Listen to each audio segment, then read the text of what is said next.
Well, hi, I'm Jeremy Lent, and welcome to this month's Deep Transformation Live Network meeting. And today we're going to turn our collective attention to what is perhaps the least discussed of the major existential issues facing our world today: human population. There are now 8 billion of us humans on the planet, and assuming our current civilization is still intact by the end of the century, which granted, for some people in this group, that's a big assumption. But assuming that's the case, that number is likely to have risen to about 10 billion people.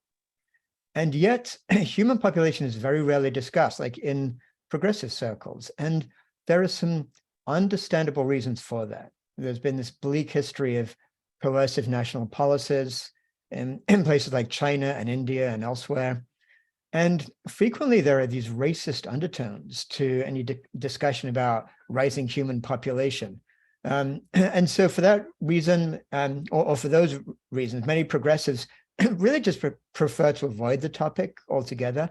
And I'll confess, for many years, I've been one of those people who always felt that was the kind of sensible way to go, basically. And on top of that, there's the fact that the vast majority, as we all know, of the ecological and climate disruption is caused by the minority wealthy countries in the global north. And that's where population's barely growing, sometimes even declining. So, it's very reasonable for people to ask, well, why focus on population at all? And if we do, how should we actually think about it? And how should we talk about it? And maybe it's a problem that could solve itself if other enlightened policies are initiated, or should it be something that is actually very close to the top of one of the biggest pressing issues we need to deal with if we're going to avert potential collapse of this civilization?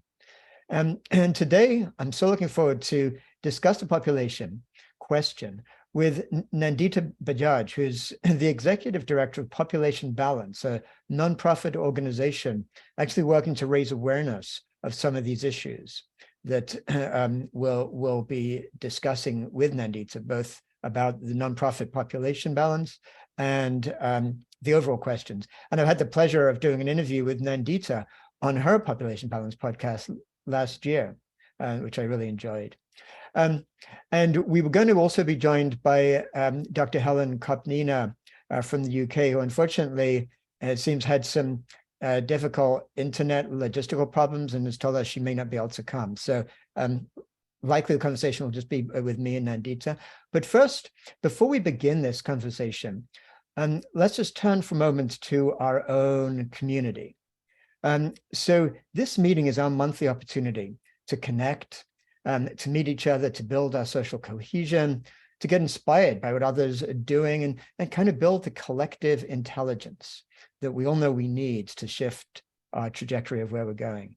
And last month, we had this successful trial, which people loved, of actually going first into breakout groups for just 5 minutes, just basically to meet each other and just kind of build a heart connection. And there'll be breakout groups of 4 people per group.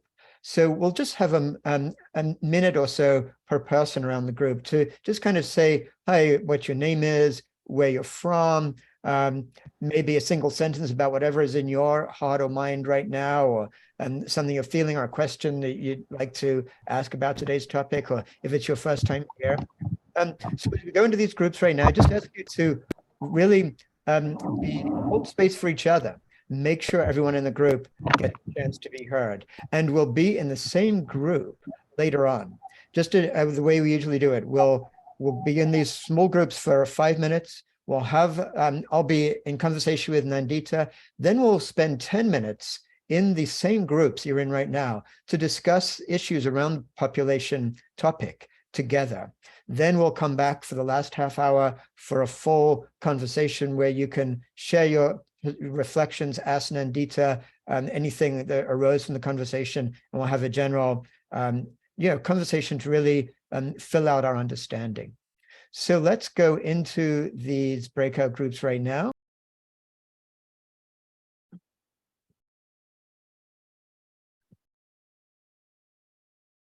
In 4 seconds.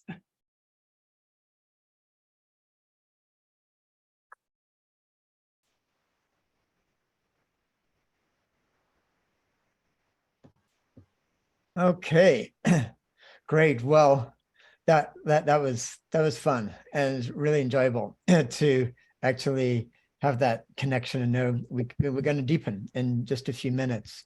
So let's turn to our topic now, and let me introduce Nandita, who, as I said, is actually executive director of the Population Balance nonprofit. Hi, Nandita. How are you doing there?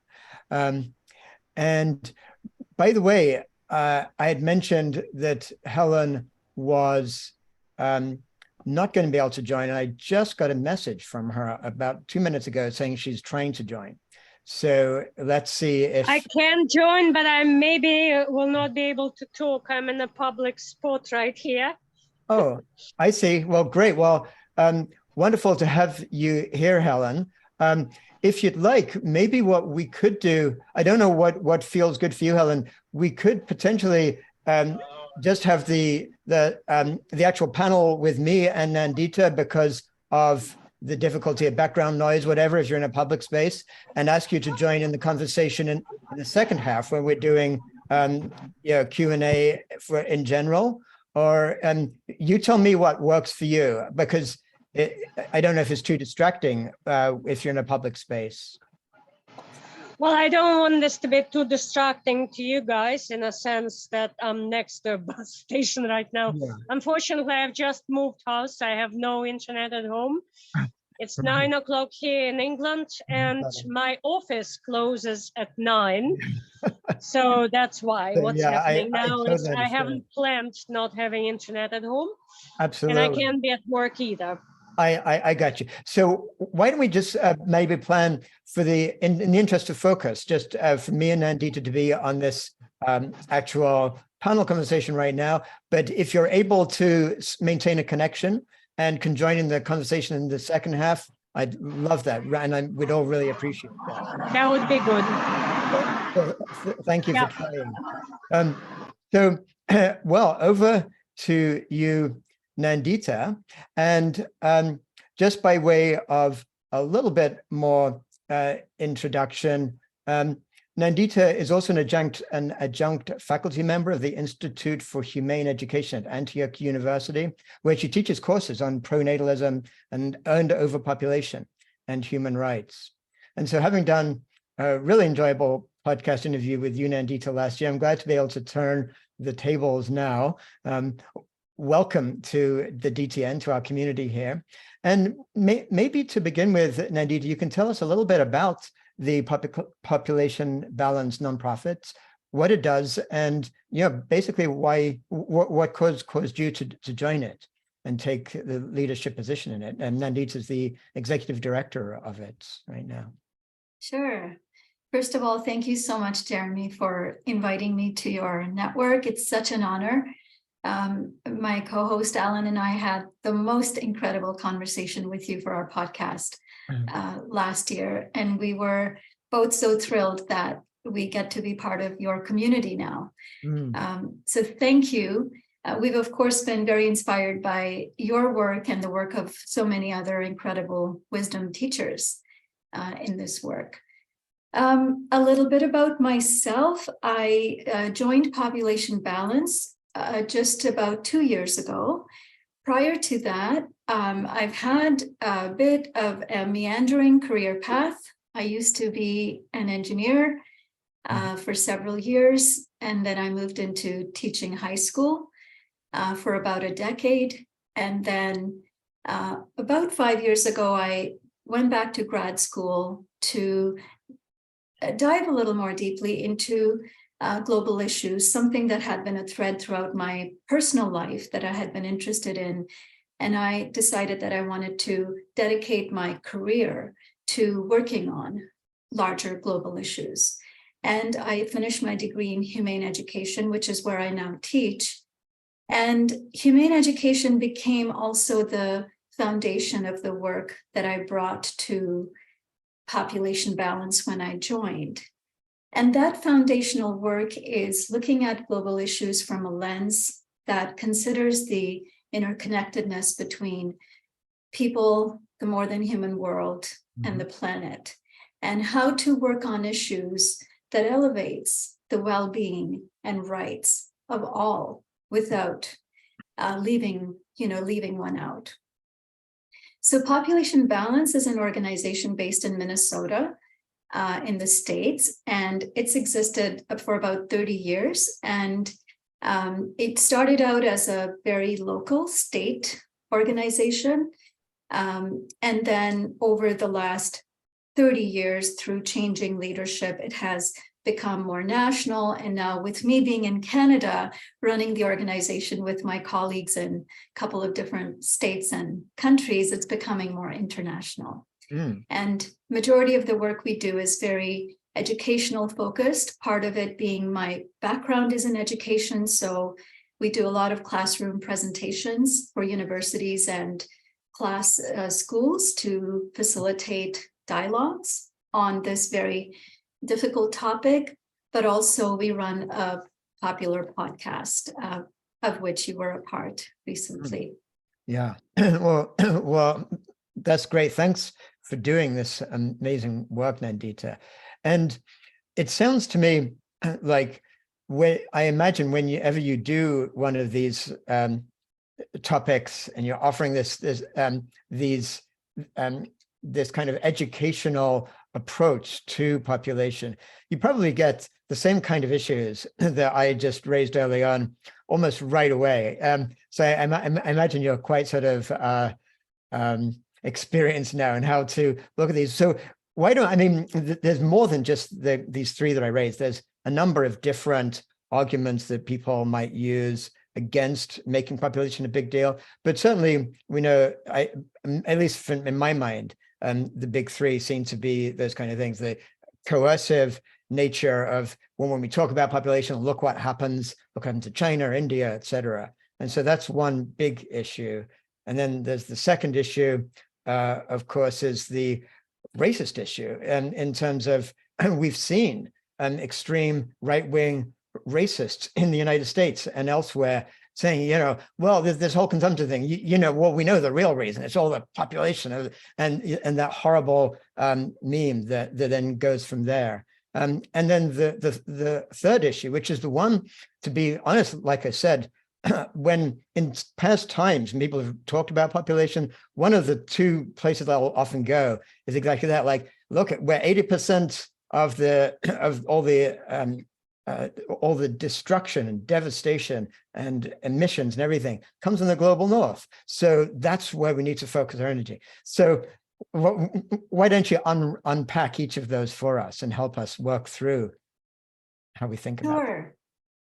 So to start off, at population balance, population is one of the many central issues that we look at, and we do look at all of the others you mentioned. Our goal really is to address central issues around population, consumption, and the global economy, all of which are based on a paradigm of growth.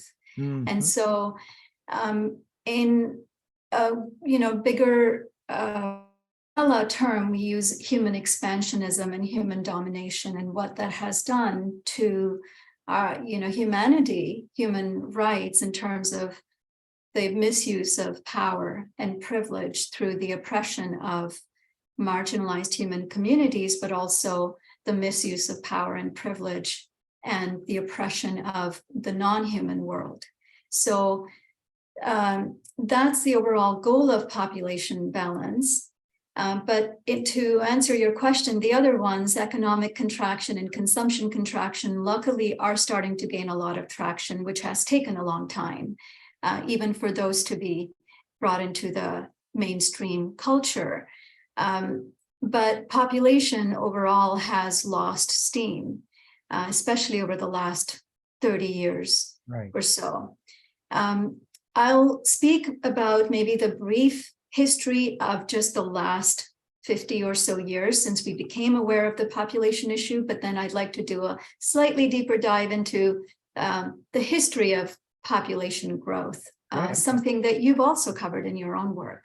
Yes. So one of the reasons population is so difficult to talk about, of course, is when we first became aware of the population issue in the contemporary time, about 50 years ago, there were a lot of policies and campaigns that were put into place.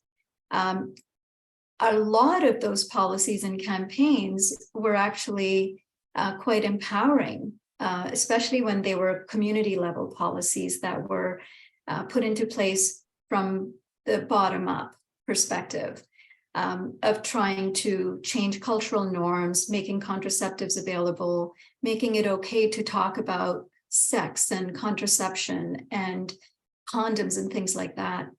And there were incredible policies like in Thailand, in Iran, and in Costa Rica, and many, many others that managed to, through pure empowerment, through removing barriers for people, through understanding that population growth itself was based on subjugation and lack of, gender equality. A lot of the countries that did it well by understanding the underlying factor of population growth managed to both reduce their fertility from an average of 6 children per woman to less than 2 in a matter of decades, while improving the lives and well-being of girls, women, but also communities because of the threat that population growth was causing for many communities. But then, of course, the reason we're having this discussion about taboo is there were also several policies that relied on coercion.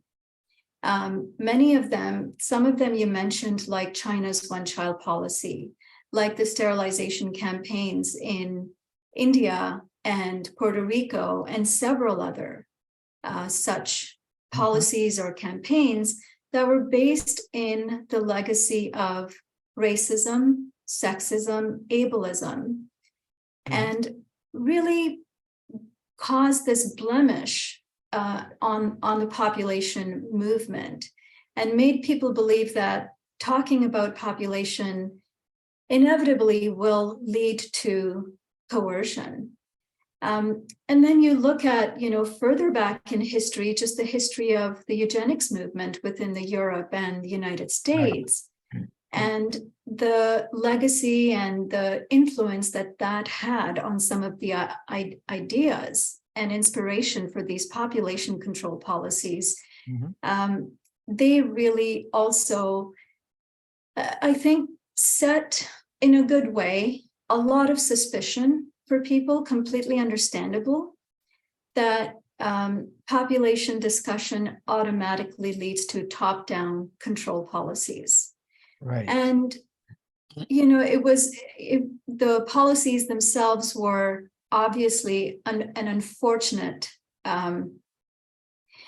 implementation in and of themselves, but they tainted all population work with this negative blemish of coercion and silenced a lot of the good work that was also being done through empowering policies. And since then, we have seen a real difficulty in talking about population. And like I said, some of it is very justifiable, the suspicion around it, but to the point where I think it just conflated anyone who talked about population as having bad motivations. Right. Just because there were some bad, nasty people or governments, it became not okay to talk about it because of association, guilt by association. I totally hear you.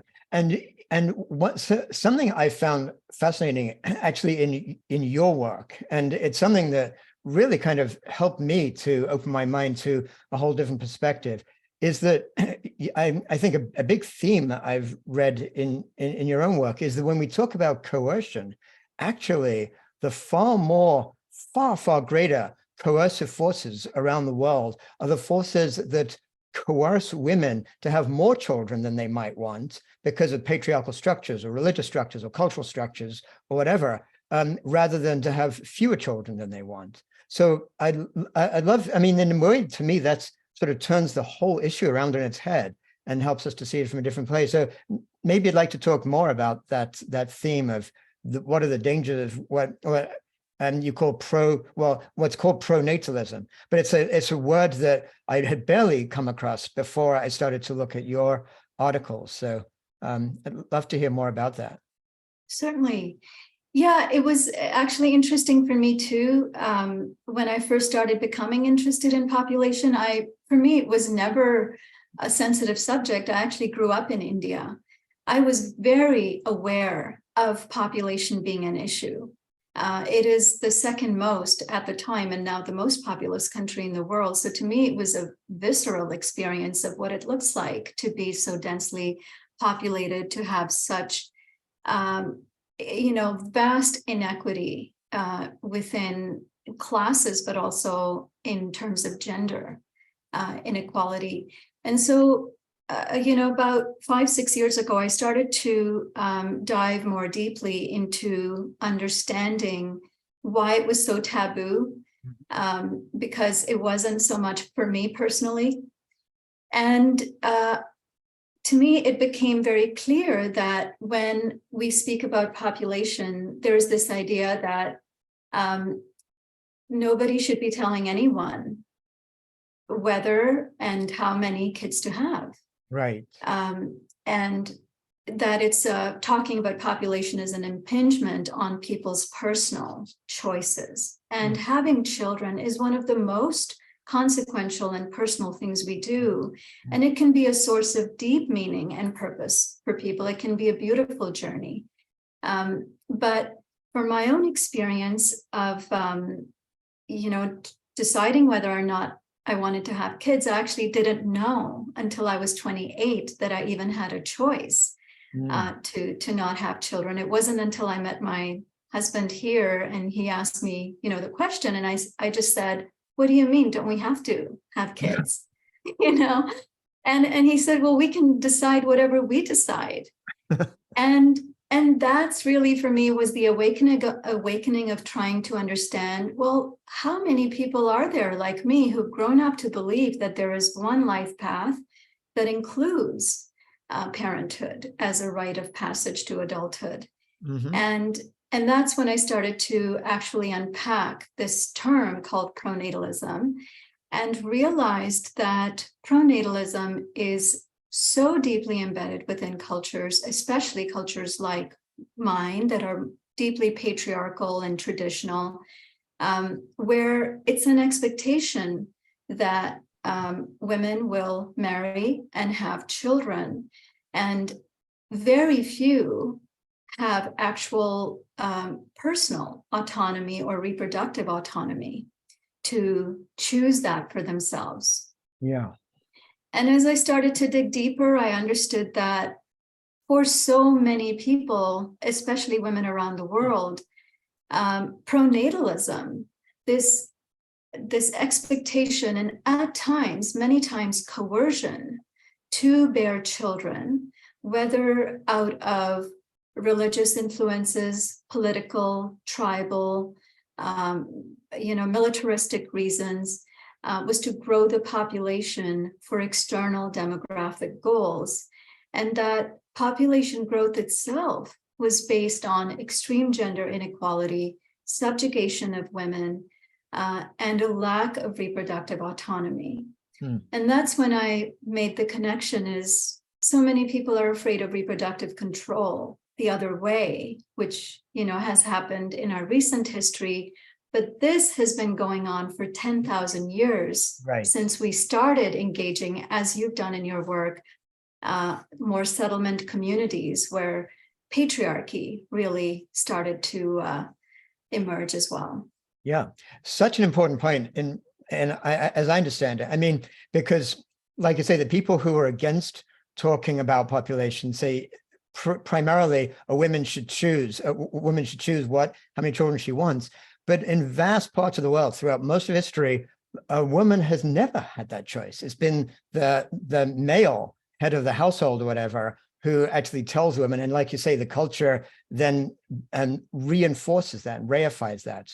So in a way, this whole topic, it seems like, is about empowering women. And Paul Hawken, in that great book Drawdown, I saw somebody just mentioned that in the chat, actually ends up looking at what are the top most leveraged things we can do to draw down carbon and not just minimize the peak, but actually bring it down. And both educating girls and empowering women are two of, like, I think number 2 and 3 or something in the whole list. So it's a huge difference. But so here's what I want to take you through, maybe like a more subtle take on this whole question about, well, should we talk about population or not? From Dave Roberts, the highly respected journalist who I've read for a number of years now in Vox. And he actually wrote a piece that I think Emily from the DTN linked to it in that long conversation we've already had on this topic the last week or so. Really interesting piece, which until more recently, I would have said, yeah, I'm 100% with you, Dave. So I'd love to hear your perspective on this. He basically wrote this article entitled, "I'm an environmental journalist, but I never write about overpopulation. Here's why." And, he explains the things we've been sort of discussing. And towards the end, he says things like, so if you're concerned about the growth in population, make yourself a champion of female empowerment in the developing world. And next time, instead of asking about the population question, ask the female empowerment question. And then he talks about, obviously, the whole thing about elites consuming so much more. And so if your concern is the creation of all that emissions and consumption, focus on the wealthy. So his end point is saying, so why focus on population if you can focus on things like reducing growth and consumption and empowering women, which is shared by so many coalitions around the world, and you don't have to get into the gnarly topics, which honestly has made sense to me a lot. But I'd love to hear what your response is to that, because as I understand it, you're saying, no, that's not right. We need to look squarely at population itself. Exactly. And I think all of the things David writes in his article, which I'm very familiar with, and I've written other articles arguing against that position, is why not talk about population? Why is it okay to talk about economic growth and its terrible impacts, and consumption and its terrible impacts? Especially, and whenever we talk about population, it's also really important to understand the history, the past several centuries of the abuse of power and privilege that has led to such a division between the global north and global south. The extractive colonial practices, both past and modern day colonialist practices, that have created this giant divide in consumption and population. And so, yes, we do know climate change, for example, has emerged as a result of our population and consumption both, though until recently, emissions from the global north really contributed the most part to climate change. But consumption is not limited and should never be limited to the wealthy elites or the global north. Consumption, a standard, healthy standard of living, should be a human right that's accessible to everybody. And we are seeing that, for example, a lot of folks from the global majority are increasing their level of consumption. And that's cause for celebration, because that means there's an increase in their standard of living. But to completely disentangle the two doesn't make sense for a couple of reasons. Right now, majority of the population growth, for example, even if you look at the climate emissions, which climate change is not the only catastrophe we're currently facing, it's one of the main ones. Of course, yeah. But even if you look at climate emissions, there's no doubt that North America is one of the greatest emitters in terms of per capita consumption, in terms of its really small population. But if you look at, the population of Asia alone, it's home to 60% of the world's population. And though its per capita consumption is significantly lower, it's like a quarter of a North American standard of living, the total emissions coming out of Asia are about half of all the emissions of the world. Right. So, population and consumption are part of, it's the area of the rectangle, both of them multiply to create the full impact. And so the reason people like David Roberts and, like other environmentalists and human rights groups say things like that is because of the taboo that coercion has created. But if we can actually help people understand that, number one, coercion is happening in many different ways, including as the fertility rates are declining in the more industrialized world, we're starting to see the rise in authoritarianism. We're starting to see a rise in coercive pronatalism, pushing for greater births. Right. Because our economy is suffering, because, the elites are suffering, that kind of thing. So, and one thing I see that Helen has been sharing in the chat is an important topic that we haven't really come to at all, that really needs to enter the room here, which is this whole notion that what about the ethical implications, in Helen's words, of human population growth on population of other species? And I think that's what we need to really get some focus on. We're not just talking about the issue of what's ethical for human beings, but what is ethical for us to be doing as a human population on the earth, which leads to this issue that I did want to touch on. And in a minute, we should go to breakout groups. So let's just try to cover this fairly short, maybe in the second half, a little bit more in depth if there's interest. But people have looked at this question: what is a sustainable number of human beings that we could actually have in the world?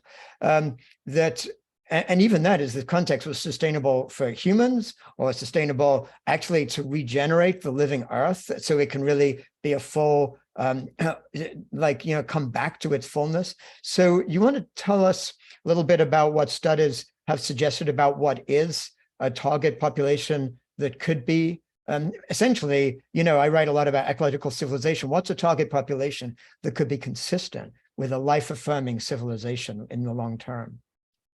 Absolutely. And I'm so glad Helen brought that point. And I wanted to bring that point because that's where, Jeremy, your work and our work really overlaps, is we are looking at everyone that inhabits the earth, not just us.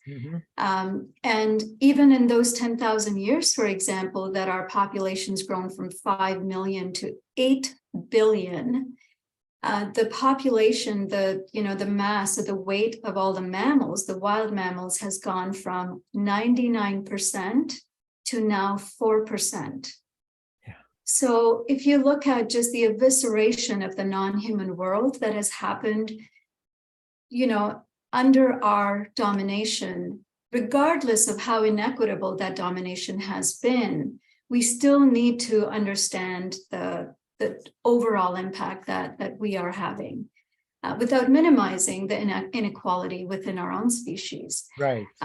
And to answer your question about what would be a sustainable population that is within planetary boundaries, where we and everyone else on the planet can thrive, there have been a number of studies ranging from 2 to 4 billion at a much more European standard of living. So not the outrageous North American standard and not the outrageously low standard of a lot of, for example, people within the continent of Africa or Asia, but somewhere in the middle that is respectful of human dignity, but also the dignity of all other species on the planet, so that, you know, we are a small but significant part of a abundant, biodiverse Earth that we have for hundreds of thousands of years inhabited, but only in the last couple of hundred years have led to such destruction. Yeah. Well, yeah, and thanks for sharing that. And there have been like so many good studies looking at that, and that seems to be the number, doesn't it? Around maybe 3 billion different perspective, different models have kind of converged on that sort of range. So it gives us a sense we're probably more than double what is a truly sustainable, not sustainable in that way of sustaining the destruction, which is how most people talk about sustainable in the mainstream, but actually consistent with the regenerated Earth. So it's not it's not like it's something that within a few generations, if we shifted where we were going, it's doable. It's not something like, oh, we could never even get there. What we'd need is actually, we've like tripled our population in the world in just a few decades. So we can definitely change that back. So I think this might be a good time for us to transition into the breakout rooms. And what I'd like you to share in the breakout rooms your thoughts about what you've been hearing, and maybe as you reflect on these topics, maybe kind of share with the other people in the group. I've just put in the chat a couple of questions to consider, like how have you viewed the population topic in the past? And has today's discussion changed your thinking in any way? And if so, in what ways? So as you share this in the groups, as I've done before, if it's okay with you all, I'll sort of hover in and out of different groups for a minute or two, so I can just try to get a feeling tone of the conversations as a whole. Let's get back together in 10 minutes, and then I'll be inviting you all to raise your Zoom hand, join in the conversation. And there's already been some great questions in the chat. We'll try to get to those too. So see you all in 10 minutes. And let's invite Nandita back. Hey, Nandita, great to see you spotlighted again. And also I wanted to say, if Helen was able to stay with us, even though she was heroically trying to connect from right out there on the street. If you're still with us, Helen, if you'd like to, I invite you to be spotlighted right now. Hey there, good to see you there in person. And what you can do, Helen, yeah, if there's background noise, as I see you're muted right now, then you could sort of unmute when there's anything you want to share. But perhaps so now, just for everybody, put your hands up, your Zoom hands up, if you would like to join in the conversation, either with a question or a reflection or comments. And for reflection or comments, obviously, please don't get too long. We want to make sure we have space for everybody. But in fact, Helen, I see you just put your hand up, and let's start with you so we can bring your voice into the room. Thank you so much for finding a way to connect with us one way or another here. Yeah, thank you for having me anyway. As we were just discussing in the breakout session, well, one of the big issues perhaps is the fact that we have this growth economy, and growth is as the idea of progress. And what we need, oftentimes it is said by politicians, by economists, by business leaders, is things like growing markets, growing opportunities. And I'm afraid this is precisely where the issue of population fits in very nicely, or plays in the hand of those that support growthism. And at some stage, when we return back to the limits to growth, 1972 report of the Club of Rome, one of the very obvious facts is that, at least at the time, it seemed to be in opposition to what the United Nations is preaching now through Sustainable Development Goals, part of which is economic growth. And if you actually look at all 17 of them, the breakdown of Sustainable Development Goals, oftentimes economic growth is seen as a solution and not part of a problem. Right. The idea of discussing limits, and especially things like ecological boundaries, all the aspects that so-called degrowth, steady state economy, post-growth advocates would discuss, simply put, are left aside from it. If you do want economic growth, then obviously having a larger population means you have expanding markets, new business opportunities, new economies, especially because you are ignoring what Albert Bartlett, a physicist, called the new flat Earth society, basically that we do have the Earth that is finite, our resources are finite on it, and there might be a need to reconsider indeed how many billions or millions we can actually support. And that is just an anthropocentric, human-centered argument. When we talk about population of non-human animals, for example, or non-human species in general, includes plants, etc. And I don't mean just those we use for consumption, such as cows and chickens, etc., but the wild ones, then the issue becomes even more pressing. So that's it in a nutshell. Great. Well, thank you, Helen. Makes so much sense what you're saying. And one thing I actually picked up, I thought was such a clear, obvious, and important point in your article that I just recently read is like, imagine if we were to achieve a steady state economy where we're actually not growing the economy anymore. If we had a growing human population, what that would basically mean is that there'd be less available for every single person on the planet each year because the population was growing. So the two things, the whole notion of growth and consumption that people here on the network are so familiar with, and the notion of population growth, they really go hand in hand, like just as you're saying. So thank you. And let's invite Bridget to join, be spotlighted and share your question or comment, Bridget. Yes, it's both a comment and I think it raises a lot of questions. Where I've come to in my own journey with this is to realize that for me, the most fundamental, essential thing that I can do is to remember literally in my own being that before I am a human being, I am an earth being, that I'm no different, no separate, not better than any other earth beings, which includes plant forms and other life forms. And for me, that's such a multi-layered exploration. When I really think about it, it raises questions about everything and also presents me personally with choices about everything. So it's both, here's what I'm working with. And for you panelists, what do you think of that as a way of really raising some fundamental issues? Beautiful. Thank you for sharing that, Bridget. I don't know, Nandita, if there's anything you'd like to add to that insight. I'd love to. I think what Bridget just shared is really the reason I do the work that I do. Is I know, Jeremy, you started a presentation by saying, this is a difficult conversation. The reason I got into this work is because I don't find this conversation to be difficult. I find the realization of what we're doing to our planet to be very, very difficult to live with.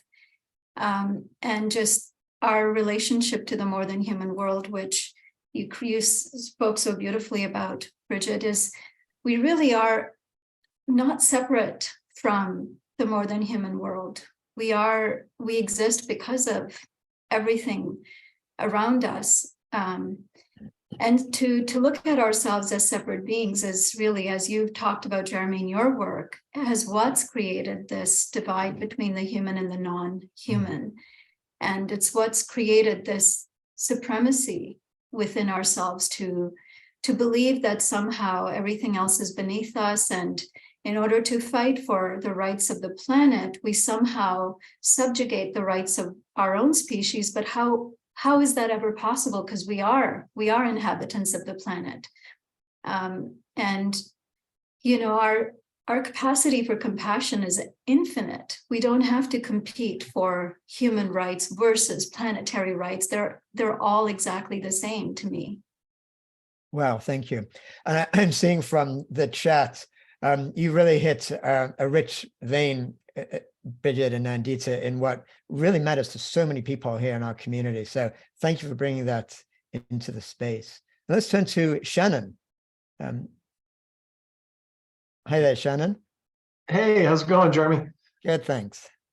So I thank you for inviting me to speak. We were having a really interesting discussion in the breakout session. We were talking about how population growth isn't necessarily, and we kind of briefly discussed that in the chat before we went into breakouts. Population growth isn't necessarily the challenge that we're dealing with. It's as much as the impacts of consumption on population growth. And it was discussed how the vast majority of that consumption is in developed nations. So when we're talking about growth in the extractive market, we're really talking about the impacts of developed nations on developing nations. Mm-hmm. I'm kind of pretty new to the Deep Transformation Network. I was referred to this group by some people that I was talking to, trying to figure out who to start a discussion with about some solutions that I've developed over the last several years for essentially creating a mechanism for creating an equilibrium component inside of the growth module of the United States and other developed nations. And I'd love to get, Nandita, I'd love to get your feedback specifically about if we're not dealing with a conflict necessarily between growth and population growth and kind of the consumption issue, but instead if we're really focusing on the waste component of like the impacts of that growth and figuring out ways to reduce that waste and to create a more sustainable society within the existing system, would that be something that would be attractive, or that we could get a discussion going about, you know, kind of the concrete capabilities of how we could go about doing that going forward? I think, Shannon, yeah, I would welcome a larger conversation even outside of this forum. But in terms of the, you know, population consumption, it's to look at it as two separate things. It's a false dichotomy, partly because as I mentioned earlier, currently the middle class for the global population is at 4 billion. And that's within this decade is expected to rise by 1 billion in just 7 years to 5 billion. And more than 90% of that growth to the middle class is coming from the developing economies.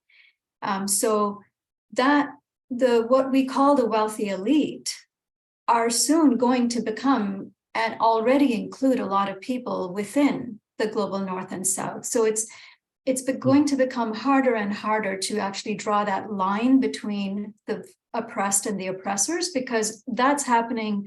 The inequality within, you know, the classism is happening at all levels within all countries, even though disproportionately it has been traditionally the more industrialized countries.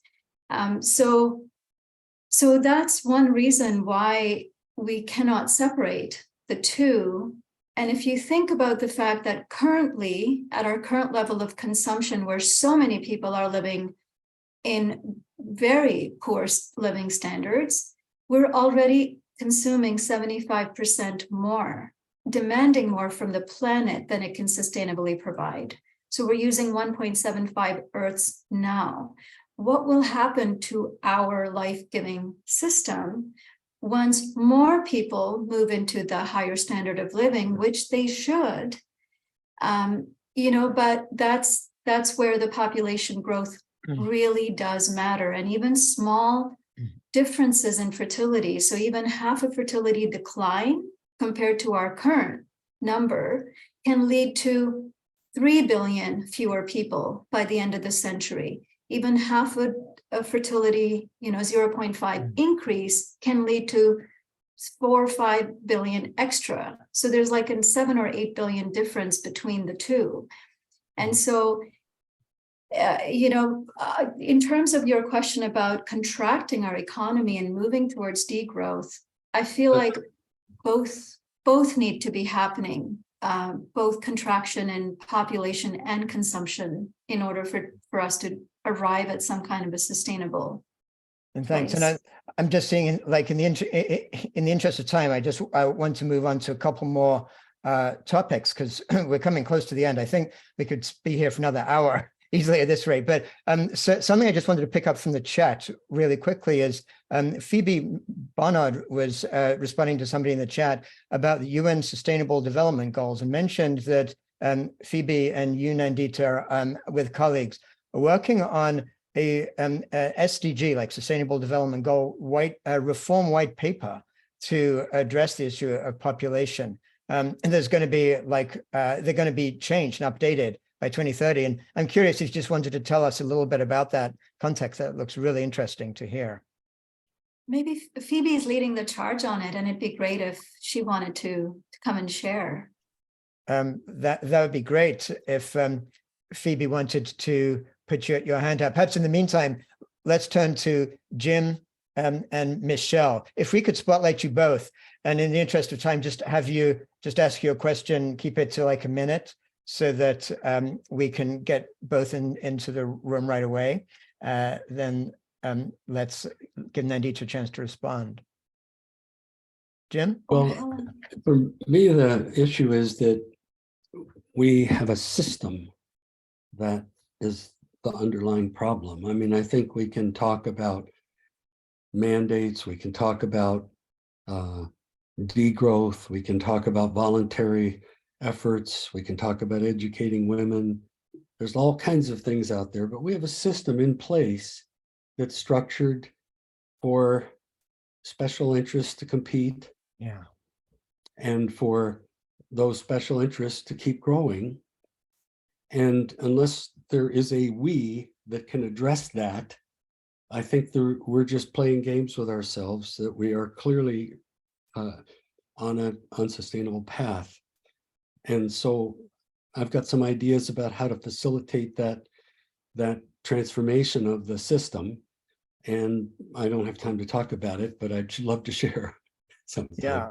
I invite you, Jim, to maybe write a post following up from this conversation on the Deep Transformation Network with just some highlights of what you'd like to share. Because I'm sure, I'm sure lots of people here on the DTN will be very interested to hear what your thoughts are on that. So thank you.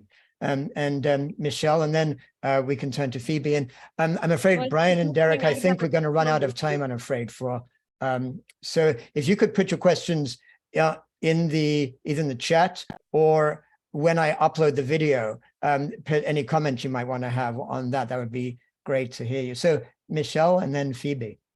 Okay, well, I'm mostly, I want to highlight something that came up a little bit in the chat and talked a little bit in my group about kind of, there's the birth rate, but there's also the other end of life. And that's part of what is driving population growth, is that people are living longer, mostly in, industrial, post-industrial countries, mostly in a very carbon intensive way.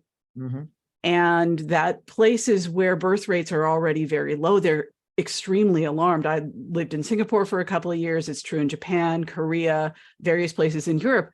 They're so worried about the overbalance of older people and the smaller population of working age people to support them, that they're desperate for people to have more babies, which is, of course, exactly the wrong way to handle it. And part of that comes from rejecting another solution, which would be immigration.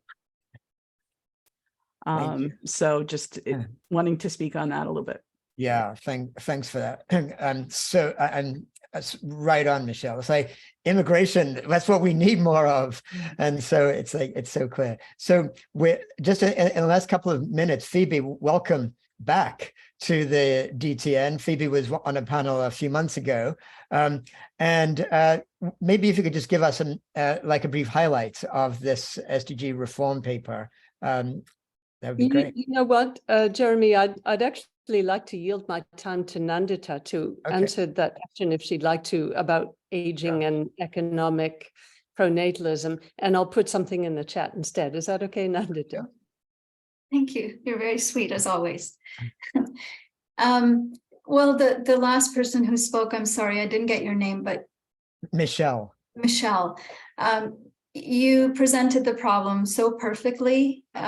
Is there not, a lot of people are not willing to accept alternate solutions, and we keep going back to what we've known is making babies and looking at the aging population as burdens, looking at women as reproductive vessels, looking at babies as commodities. There's so much happenings, kind of objectification that happens when governments look at people as inputs and outputs rather than beings that are worthy of dignity and respect. Actually, somebody just posted a great book. It was Phoebe. I was going to recommend that too for our podcast called the Overpopulation Podcast. We recently interviewed a demographer and economist, Vegard Skrbek, and he just wrote a book called Decline and Prosper, where he discusses he debunks some of these myths. These are fabricated myths that our governments are creating because what someone earlier said, we are working within a very old economic system of growth. And so I highly recommend listening to that podcast or reading that book, to look at the transcript of that podcast, to get an idea of how many great solutions there are, including immigration, as you mentioned, but that some of the countries that are bemoaning a declining population are way beyond their own carrying capacity already, and that a declining population for countries can actually be a prosperous path toward, elevated rights and less competition for jobs and resources, and just more space for nature and more relationships with one another and with nature. Wow, so great. This is such a great conversation, and I really want to thank you, Nandita, and thanks to you, Helen, also for trying to so valiantly to connect with us and for achieving that too. So thank you. And Nandita, just to, I have a couple of announcements, by the way, so stay connected, everyone, until I get to those. But just to, as we close, Nandita, with my deep appreciation, I wondered if there's any kind of one action item or a call to action that you'd like to leave people with, that they can really take from this conversation and move into engagement with on this topic. I think on a deeper existential note would be to really ask ourselves bigger questions about why we are here and what is our purpose and what does meaning mean to us, which again, Jeremy, you've done such great work on it. And to really try to move beyond some of the institutions that have been created for us that are telling us how to make meaning out of our lives, and to really ask ourselves deeper questions, whether it comes to our reproductive choice making, consumptive choice making, buying and purchasing things and protecting and conserving land. But on a more practical note, if you really would like to dig deeper into this work, our podcast is a really fantastic resource where we interview experts on economics, biodiversity, human supremacy, ecocentrism, pronatalism, all of these different things that all connect to one another. And so that would be a great place to start. That's then if you go on our website and want to start a conversation with us, we can help you with other things, other resources. Excellent. Great. Thanks. You. And as I'm closing right now, I was just going to say, let's put it in the podcast. Thank you, Morag, for doing that. Well, thanks so much. And what was occurring to me is I started out this whole session today talking about how it's a topic that people in the progressive community generally tend to stay away from. And this has been one of the most effervescent, full conversations that I've seen in a while. So maybe not be so true in this case. And I really want to thank you personally, Nandita, for helping to shift my mind on this. Up until recently, my approach has really been more like the Dave Roberts type approach when people raise this topic, and it's really helped me to understand it from a very different sort of paradigm. So thank you. And in terms of just wanted to put a shout out as a couple of upcoming events. I'm very excited, actually. Just kind of, this is hot off the press, hasn't even been made it as a formal event yet on our feed. But on Friday, May 26th, so towards the end of this month, I'll be in conversation with Bayo Akomolafe, whom many of you know is a leading thinker, philosopher, writer, activist, who has really important ideas that it'll be just a great opportunity for us to open all of our thinking. The topic's going to be modernity has expired, but what comes next? And just to give you the heads up right now, I'll put it in the feed fairly soon, but the time's actually going to be not the usual 1 p.m. Pacific like this session, but 11 a.m. Pacific. So like 7 p.m. UK or yeah, that's right, which is 8 p.m. Central European time, because that's where Bayo is actually going to be when we're talking with him. So just get that as a placeholder in your calendar. And also just wanted to mention that next month, same time next month, 1 p.m. Tuesday, June 6th, very excited about what the topic is going to be of our next monthly live meeting. We're going to have 3 spokespersons from a group called the Equatorial Voices Alliance, which is an alliance of people from 35 to 40 member countries from around the world, mostly from the global south. And these are young activists who we have a chance to really hear what they're actually doing there on the front lines. Robert Mboisi is a human rights defender from Uganda and a leader of this alliance. Getri Agiza is a social worker and community developer and a peace activist in high conflict zones is coming from Kenya.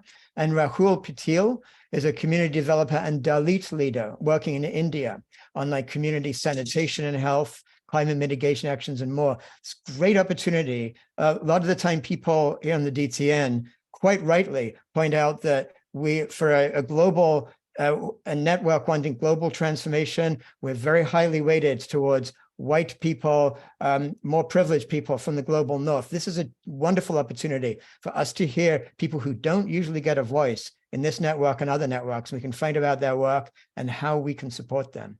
So see you hopefully at both of those events coming up in the next few weeks. And Nandita, one more thanks so much for sharing this with us today. So take care. Thank you for having me. Thanks, everyone.